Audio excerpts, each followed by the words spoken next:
Welcome to day 5 of my 7-day declutter challenge. Today I am decluttering kind of the main area of our home, minus our kitchen, which I had done day 1 of the challenge. So basically it's an open floor plan where I'll be decluttering our dining room, living room, and entryway.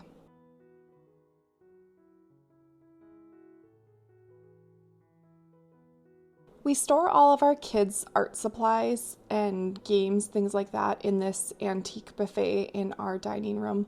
So I'm just going through each drawer and getting rid of any obvious garbage, things that are dried up, Play-Doh, things like that, and then getting rid of things that don't belong in this space.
My son had received a ton of new Play-Doh for his birthday in March, and I found a whole bunch hiding in this cabinet back here.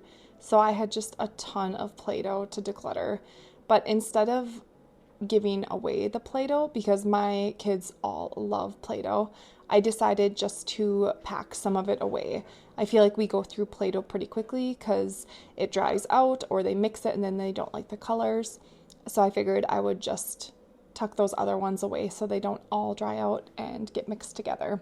And then at a later date, I can pull out the new Play-Doh to them, and it'll be kind of like when I rotate their toys. If you're new here, I like to rotate all of my kids' toys every few months, pack away some of their toys and pull out any old toys that I had packed away, and to them they are new, so it's fun and exciting for them. They always forget what they have, and it's kind of a little hack I have for decluttering their toys without actually getting rid of them. And a little overview of some of the things leaving this space.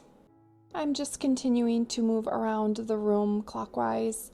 This really helps me to stay on task when a timer is going, and I'm less likely to start organizing or cleaning the things around me. I will say the most challenging part of this challenge is not getting distracted with other things going on in my home.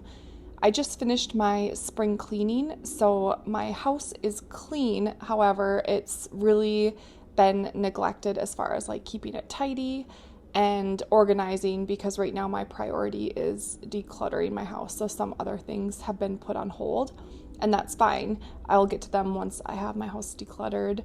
I'll have a better grasp of what I have, and I will be able to organize my space more efficiently.